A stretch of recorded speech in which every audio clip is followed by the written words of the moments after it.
కొణిదల పవన్ కళ్యాణ్.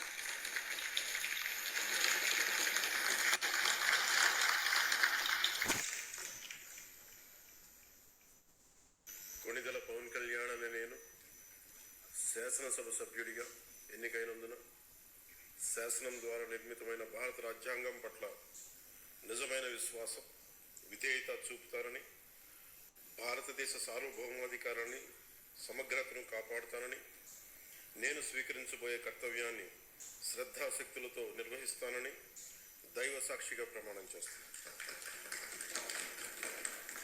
ఆంధ్రప్రదేశ్ శాసనసభ సభ్యుడైన కొణిదల పవన్ కళ్యాణ్ అనే నేను సభా నియమాలకు కట్టుబడి ఉంటానని, వాటిని అనుసరిస్తానని, సభా మర్యాదలను పాటిస్తానని, సాంప్రదాయాలను గౌరవిస్తానని దైవ సాక్షిగా ప్రమాణం చేస్తాను.